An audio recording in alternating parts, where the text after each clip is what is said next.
Mày xin thằng mày ra đi. Cho mày xin đi. Thằng mày ra đi bọc ăn. Thằng mày ra đi. Cô đây. Mày ở đây sợ lắm, mày biết lỗi rồi. Cô đây. Đi. Má sợ lắm. Đi.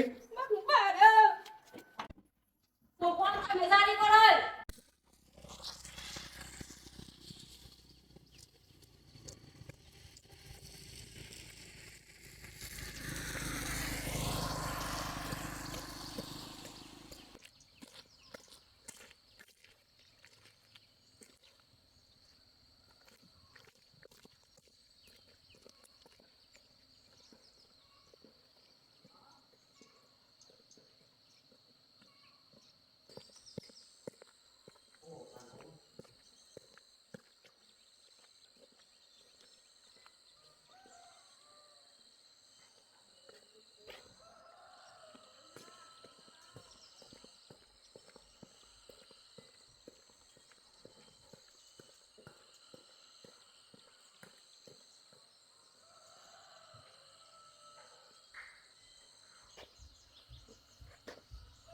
Đấy, các cháu đi đâu đấy?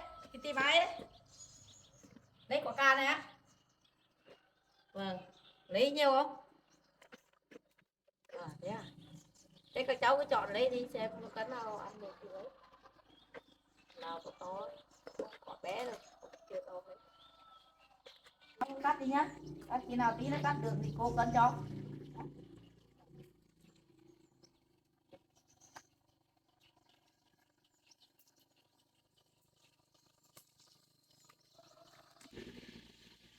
Đây này cháu ơi, lấy cái kéo này phải cắt cho nó nhanh.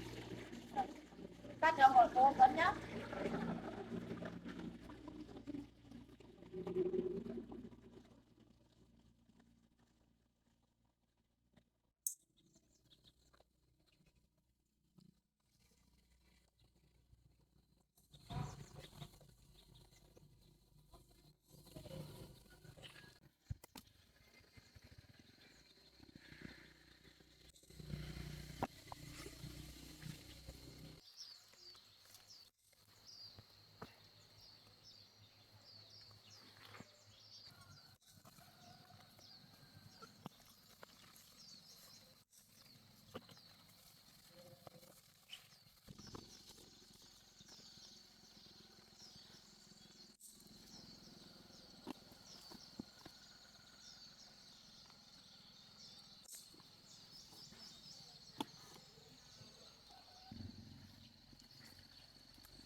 Này đi, để nhà bếp cô đi rồi.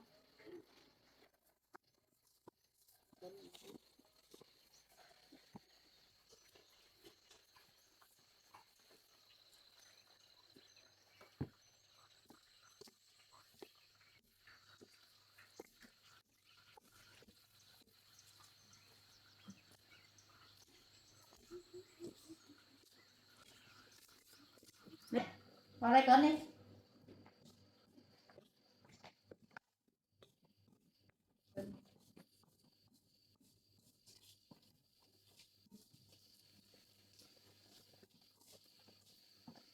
Cũng 13 cân. Chợ bán thì mỗi cân 10.000, nhưng mà bây giờ cháu tự vào vườn cắt thì cô bán 5.000. 5.000 một cân.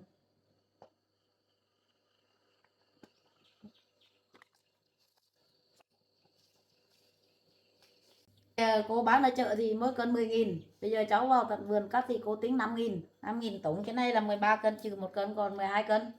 12 cân thì 10 cân thì 50.000. 2 cân nữa là 101. 100.000 cũng được. Đấy 100.000 thôi. À, cô tính nhầm rồi. 10 cân thì 50.000, 11 cân thì 12 cân thì 60.000 thôi. Cô xin lỗi nhé. Cô tính nhầm. Rồi cô xin nhé. Rồi.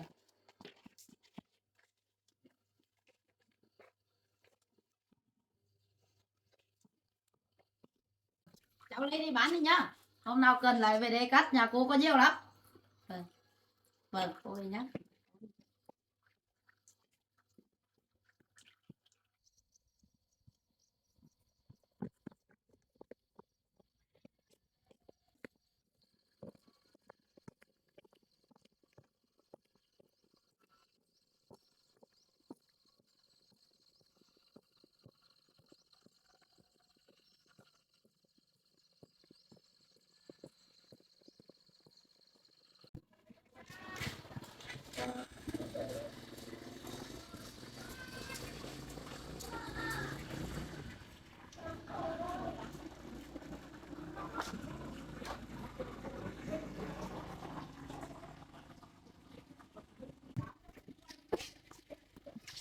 Cấn nào đó?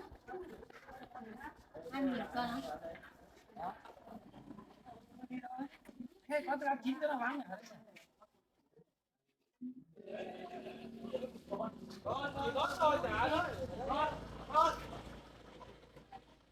Cao của nhà Minh Đông à?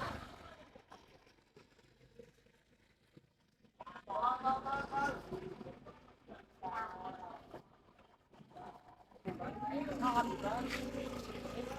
Cái này rán cũng ngon mà nấu ngon này. Cái này là rán non nó vừa ấy, vừa tầm vừa không bị già. 3 cân. Này nó dài lắm nhỉ.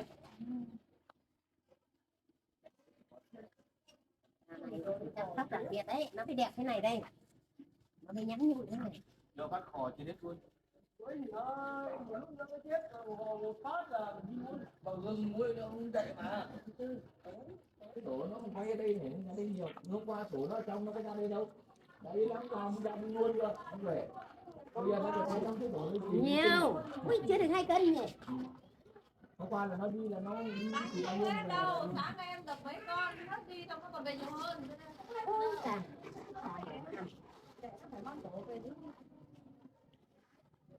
cái nó tự về rồi những sợ đâu giờ nữa ta đâu về á tiền cân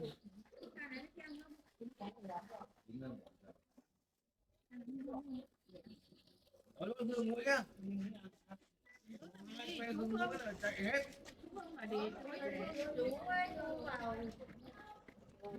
chỉ cần 2 que dương mũi thôi không thấy con nào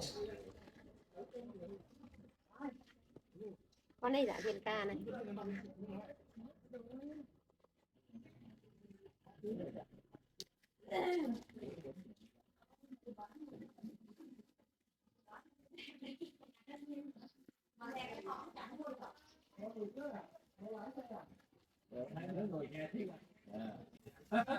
Hai đứa cháu lúc đấy ngồi xe ở đây xong là Lam mua thạch qua ăn, nó ngọt ong vào đây rồi hai đứa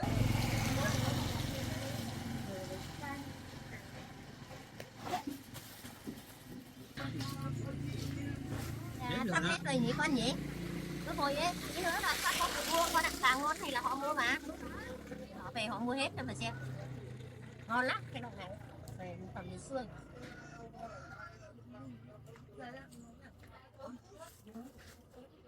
ý khác có khách mua nói nào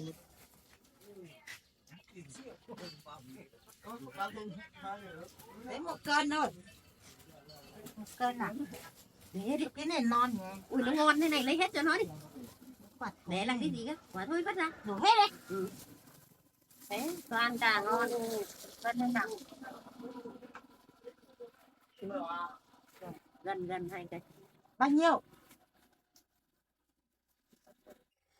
Trên đủ 2 cân thì cho 40.000.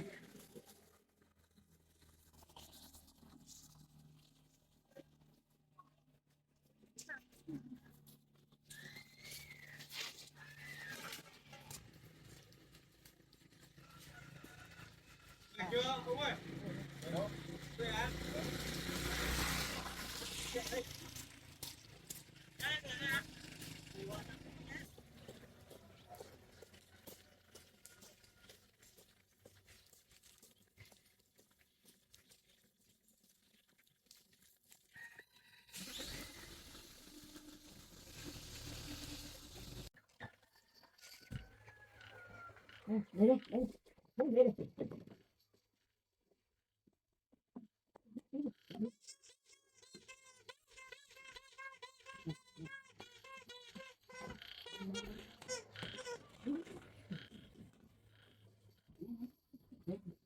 lấy ô tô kìa ô tô kìa cái đấy lấy ô tô đi kìa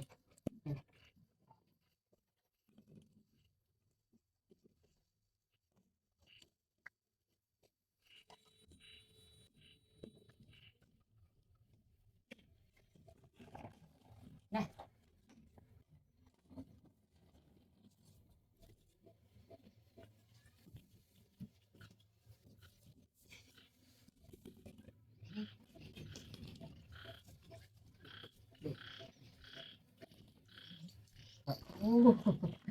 dưới nha đi kia dưới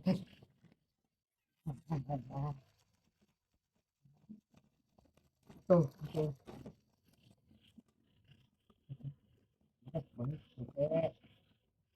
đưa đi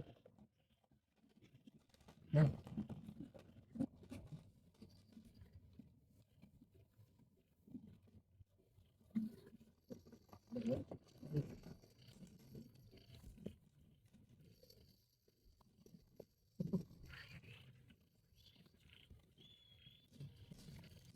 có tay có tay có tay có tay có tay hoan hô đi này lắc lắc đầu đi lắc đầu đi lắc đầu ba ba thế nào ba ba thế ồ vỗ tay vỗ tay cùng với đây vỗ tay nè Có tay đi. Này. Có tay cả lấy, có tay. Lắc đầu đi. Được rồi. Ba ba nữa. Ba ba rồi. Đi nữa đi. Gà kia. Chỉ gà kia đi. Gà đâu nhỉ? Gà kia. Gà đi. Gà. Đến lấy gà đi. Gà. Gà. Có tay chưa? Có tay. Quả bóng. Quả bóng.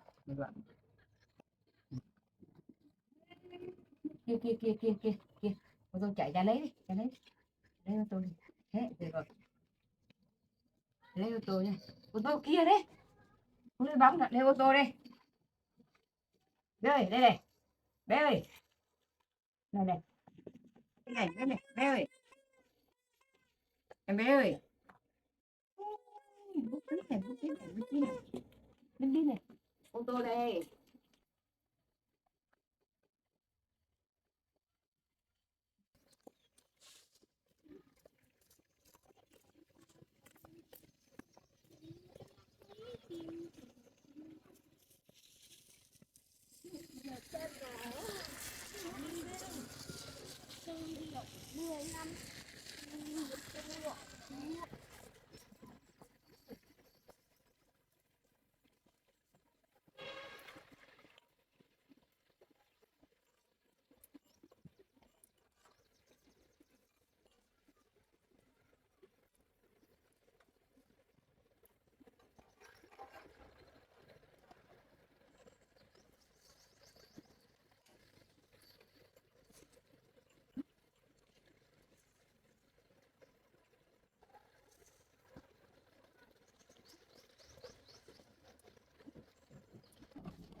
Mẹ đi làm về rồi đây.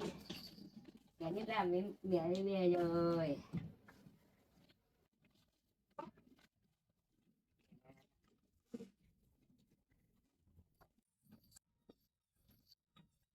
Đây này.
Điều hấu cháu mua ăn quên thật đấy.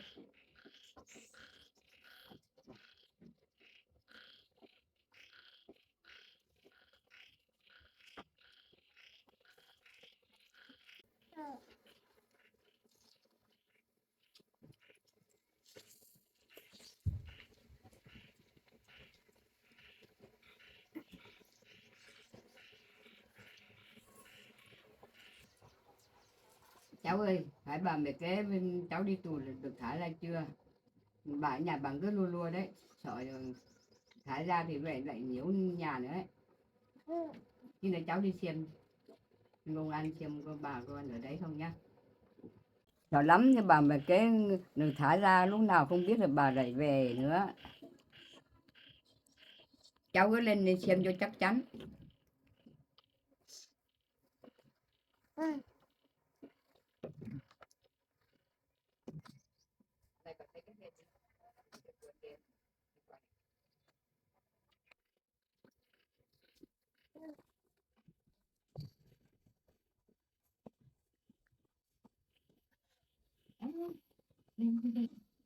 Lên mẹ rồi ơi.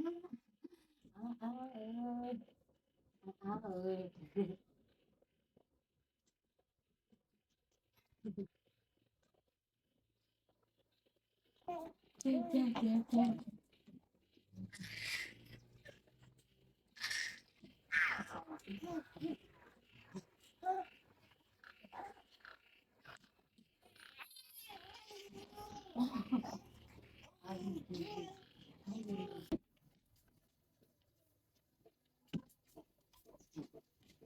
cứ đi.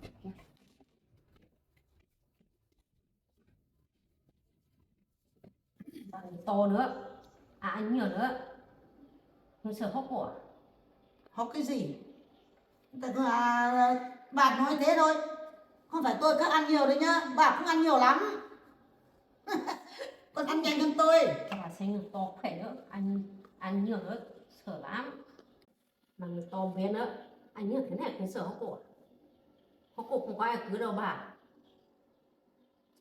Sợ Tao gì? cũng là tuổi này, tao không biết gọi ai nữa, không cứ được đâu.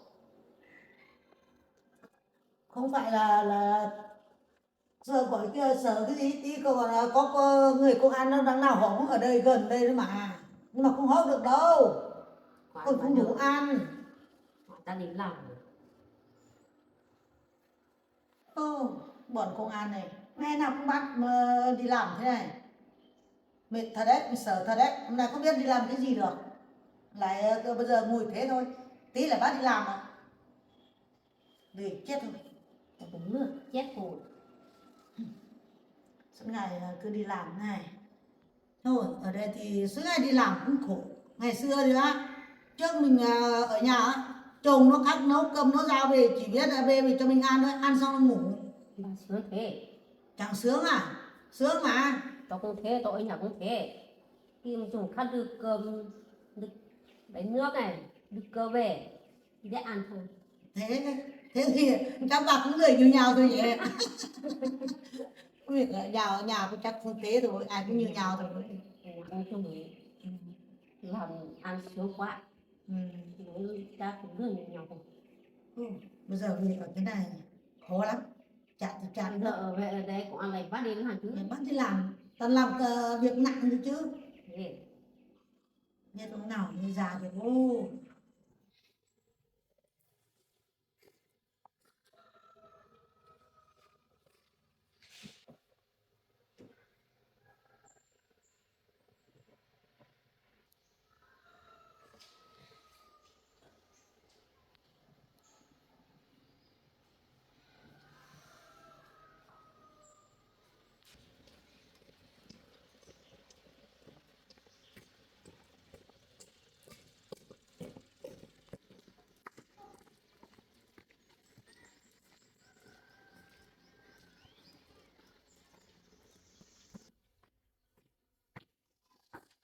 Em đâu em?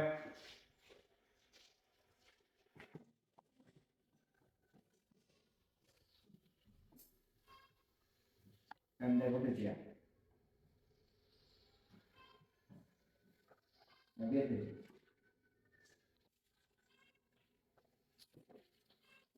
Đây, em biết ở đây là anh sao?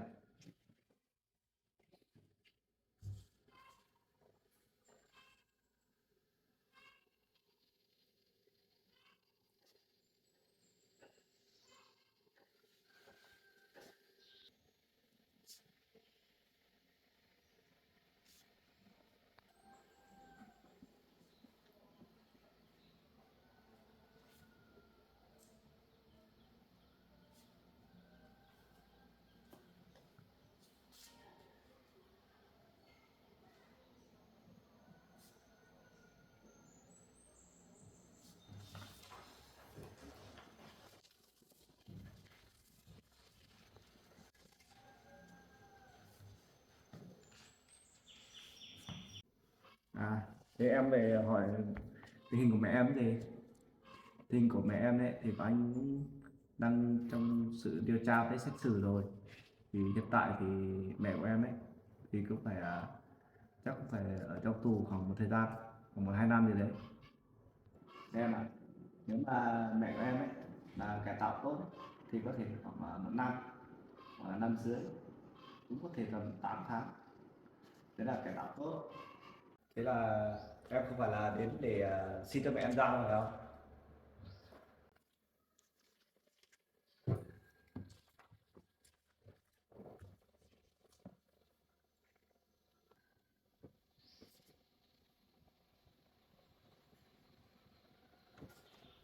Bà vừa trước tôi cha bà đi ra chưa rồi.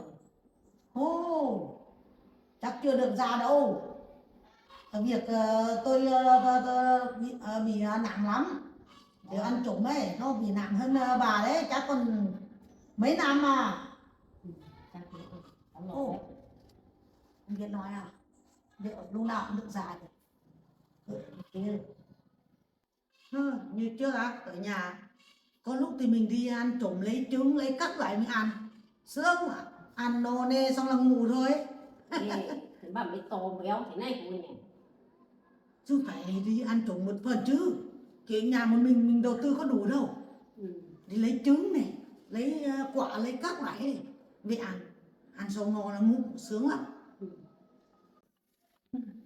Giờ ở thế này buồn thật đấy, nhưng mà ở nhà chưa ăn như chưa ăn, giờ này mình cứ gì có đi lấy quả lấy các thứ ăn cho nó sướng lắm. Giờ thì muốn ăn cái gì cũng không có, ngồi thế này suốt thế này, ngồi như thế này, cứ nhìn nhau thế này buồn lắm. Thế đi đó được. Là tổ ở đây rồi. Giờ nó còn có hai người còn có bạn nói chuyện, Chứ bà mình nhỉ. một mình chỉ có ngồi với ngủ thôi, cứ ngủ đây đâu, hẹn thế này cứ ngủ thế này đâu. Để xem.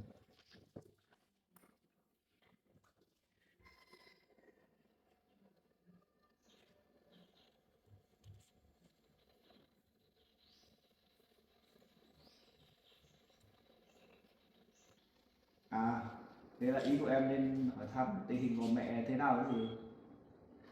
Thôi em cứ yên tâm đi, mẹ của em thì bây giờ thì chắc chắn sẽ ở trong tù rồi, em được thả ra để quý nhớ gia đình em nữa, em cứ yên tâm đi. Em biết rồi mà, cái gì em biết đấy.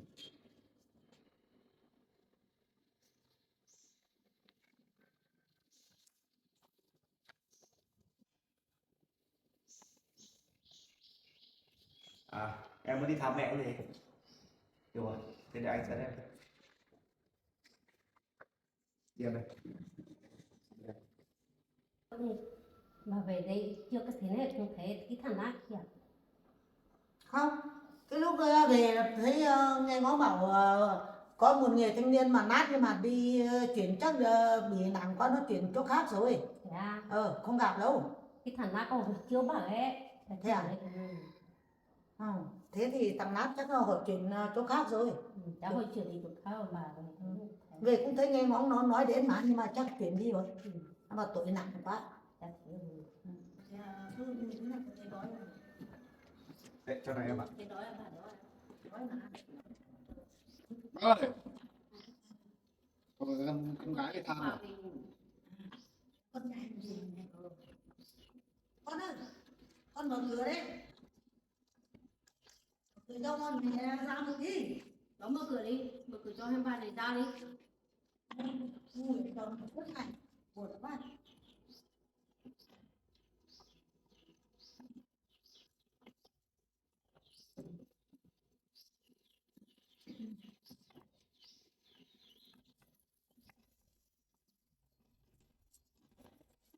Các ơi, đi ra ngoài này đi. Ra đi.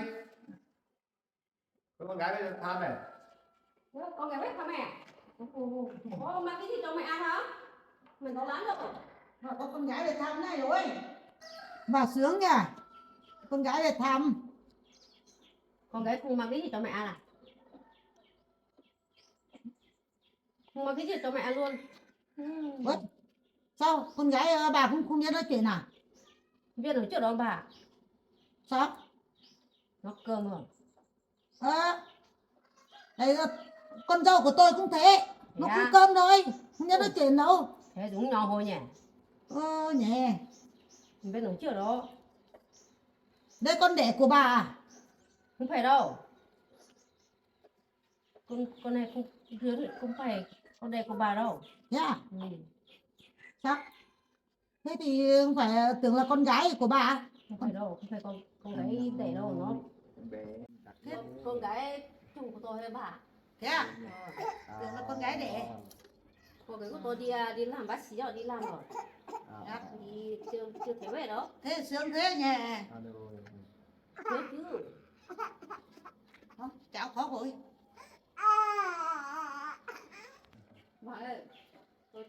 sắp đi ra rồi. Dạ. Vâng. Ôi, Không đi ra. Thế con gái cũng phải về thăm mày ra. Làm gì bác ơi, con gái chỉ về hỏi xem bác bây giờ xử thế nào rồi thì thôi. tưởng là về nó xin thả bà ra rồi. Đấy, con gái của bác bảo không có tiền để về chuộc bác ra đâu. Giờ và lại về thả bác ra ấy, bác còn đi làm hại con gái của bác thôi. Nên bây giờ bác vẫn phải ở trong này. Đúng là mới đi ra đây. Thế thì cùng nhau cứ đi tù thế này thôi. Mẹ cũng thế thôi, cũng thì nói người ta cái gì. Mới bảo con có thả Cái mẹ cọc đâu. của mình trước đi. Mẹ cũng đi làm suốt rồi, con bảo mẹ đi làm cái gì mẹ cũng đi làm suốt rồi. Để cháu ra đi, khó rồi. Ôi, Xem tí nè. chứ nhỉ, thằng cháu của bà là đáng yêu thật đấy nhỉ. Yêu thật đấy. Thế thì bố nói đâu? Bố nó lúc nãy kể cho bà nghe kìa, cái thằng đang kia bà. Nha, Ngoan nhẹ. nó đi tù rồi á? Cái thằng đang kia đó thì chưa cái có cơn này. Mới có con. À, Lúc nãy kể cho bà nghe cái thằng đang kia đi tù kìa. thế à? Con bảo không cho nói. Chứ đáng yêu thật. Không sao đâu mà. Bà chỉ sợ một tí thôi. Nhỉ. Con gái của bà cơm nhưng mà con biết để nhá. Con dâu của tôi ấy, nó có biết để đâu. Nó cơm con không biết để con chứ con không có con đâu. Có cháu thì tôi cũng thương lắm chứ. Mà không có cháu tôi mới hại thôi. Vâng. Hại cái gì? Đợt trước vợ con cũng đã mang bầu rồi. Tại mẹ hết đấy. Mẹ cũng thương anh mà có để được đâu. Con Để cái gì? Điều tại mẹ làm vợ con sấy hết rồi. Rồi con trách vợ con làm gì?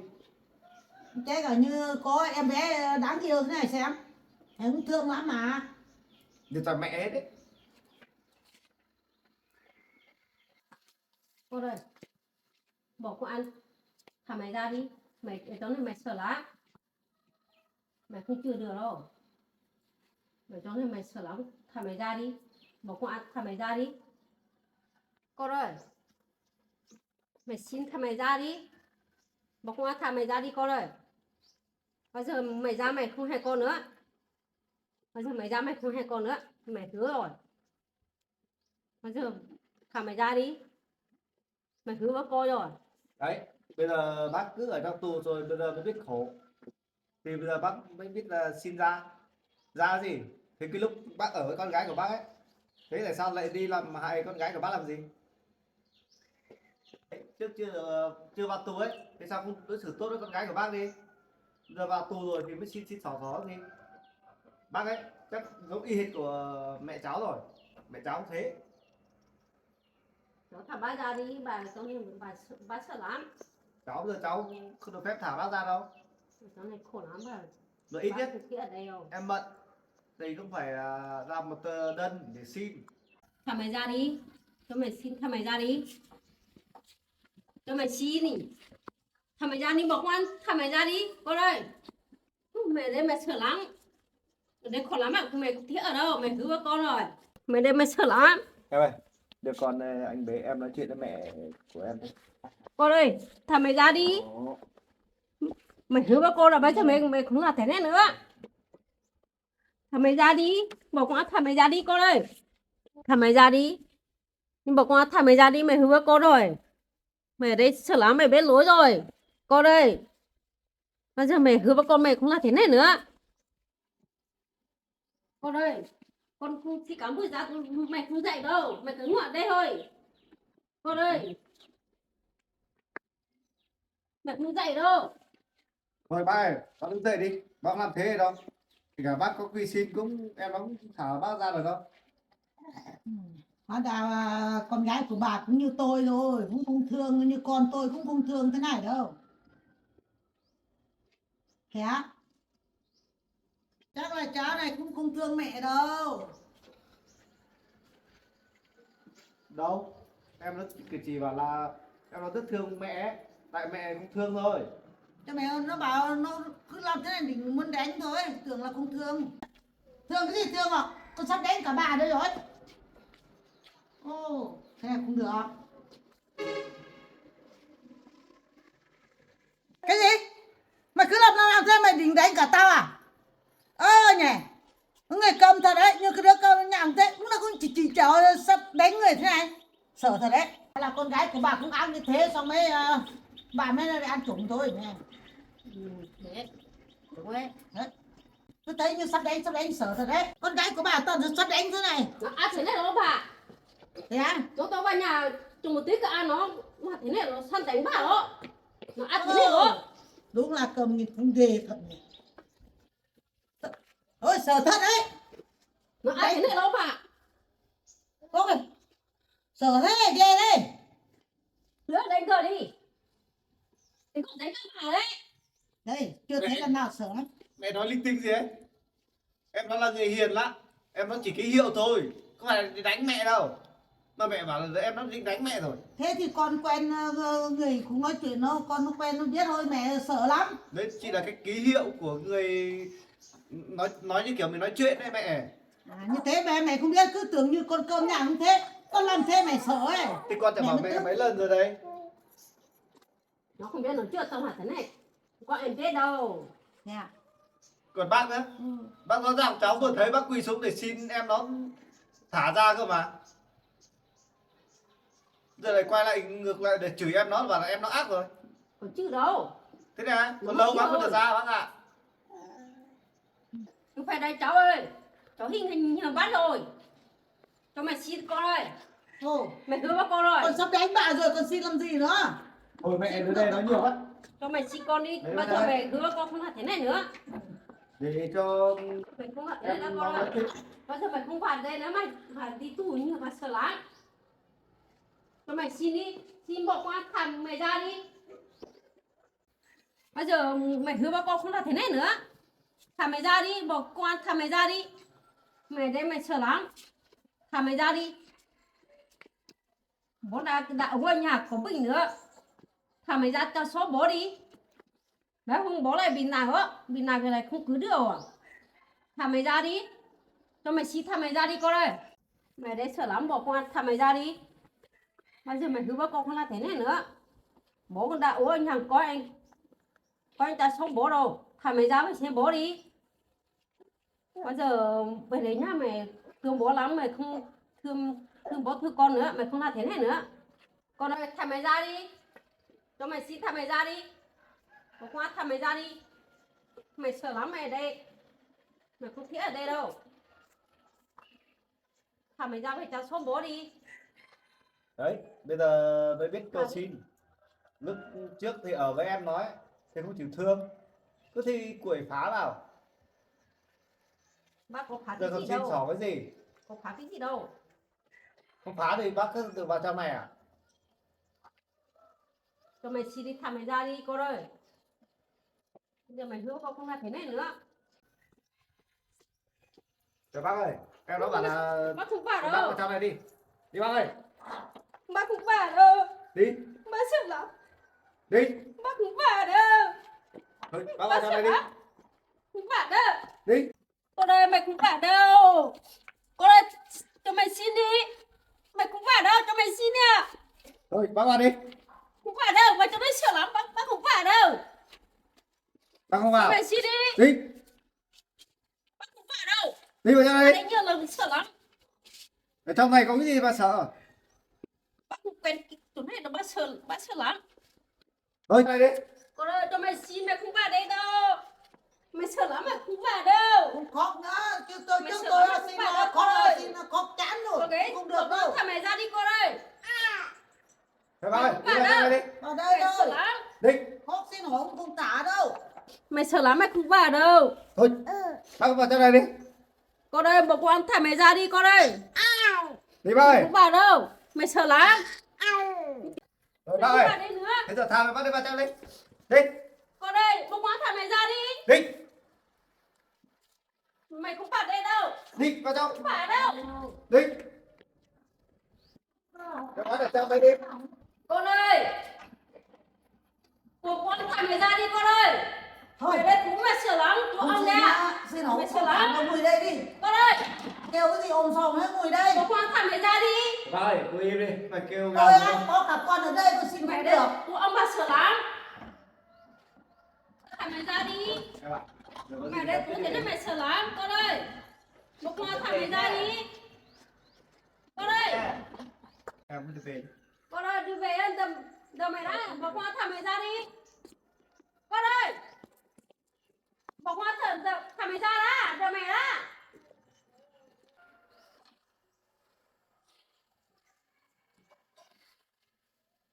Thả mày ra cũng không thả. Thôi ngồi đây đi. Mày nhớ nhá, lán hộ cho mày về.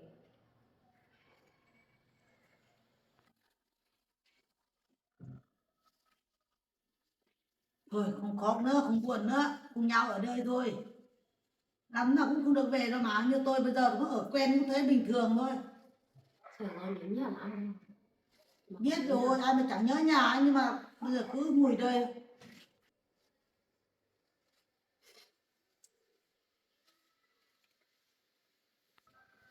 Thôi, không khóc đâu bà ơi. Và mới là thế nào còn mới thả được ra nhỉ? Chắc là cứ cải tạo tốt thì mai họ khắc thả thôi. Không khóc nữa. Như tôi á, ngày xưa tôi vừa vào cũng thế, cũng làm như thế, làm đi làm về không được là phải làm giả, làm cả điên, sau họ mới thả. Bây giờ á, tôi á muốn làm cái gì họ cũng không tin nổi. Thế chứ bà về tù cho được ra được, cho ra được. Làm sao nó giả điên rồi, sau họ mới thả. Thế à? Bây giờ giả điên cũng không được rồi, họ biết hết rồi. Mấy tí họ cũng biết rồi, họ cũng thả. Còn cái tôi này ở đây á, chắc có tộc người đây đâu bà. Thế à? Nó có tiền nó ra chú bà ra rồi. Thế thì cũng gọi nó. Không có số, không nhớ số điện thoại gọi. Điện thoại không có điện thoại bà. Số cũng không nhớ. Phải có điện thoại gọi được rồi, mà không có điện thoại gọi. Ôi, thế này thì nó không biết đâu, nó đi làm rồi, nó không biết đâu, không biết mình đi tù thế đâu. Thì có số ăn của nó về, nó có tiền nó tụt bà ra rồi. Thôi, không sao đâu, cứ cải tạo tốt một thời gian cũng được ra thôi mà. Không sợ đâu. Thì có cần vứt thật đấy. Có thả nó ra cũng không thả. Nếu không có ra tù á, phải phát giết. Đã tù tao lại cho mình xem. Nặng hết cái nhà mày. Không thả đâu. Nếu bà ra thì lại bảo đi phá nhà thì lại tù tiếp thôi. Nếu đi phá nhà người ta không được đâu. Đó, cái cọc cỡ này. Bỏ bụng ăn. Phát tố về tao tù ở đây. Nếu không tao ra tao lại phá đó. Nếu phá lại tù tiếp đấy bà. Thế bà ngồi như thế này bà chưa sợ à? Nếu còn muốn đi phá nữa à? Cái này ra tù đã, mà đi sau con bài này. Ừ. Thôi bà ơi, bây giờ không nghĩ nhiều nữa. Mình đã cứ cải tạo tốt rồi. Mày sẽ cho được ra thôi, không nghĩ nhiều nữa. Thôi bà, cứ cố gắng thôi. Chuyện đã xảy ra này, thế này rồi. Hãy đến đâu hay đến đấy thôi bà.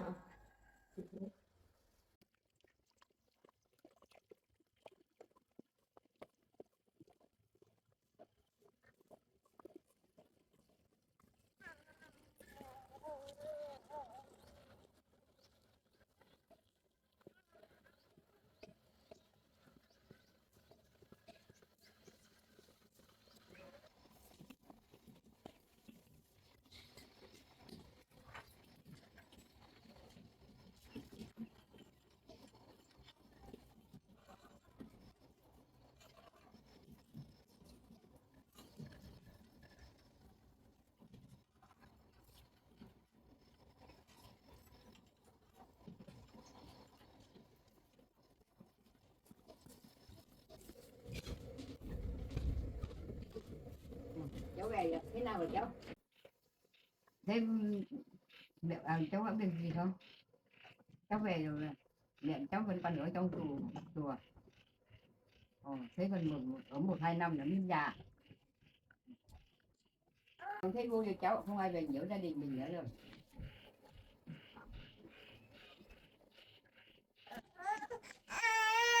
Mẹ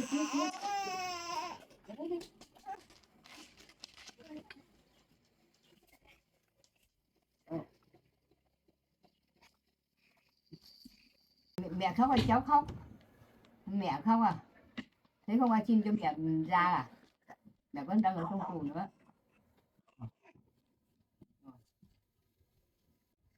Thế thì còn 2-3 năm nữa mẹ thì yên tâm rồi. Không là về ra sớm thì về nhiều bà cũng sợ lắm. Thế thì không phải cần xin cho bà ra đâu cháu ạ, hết nhiều tiền quá. Cháu còn đang nuôi con nhỏ nữa, bà không biết đối hận nữa thì mà kệ bà thôi.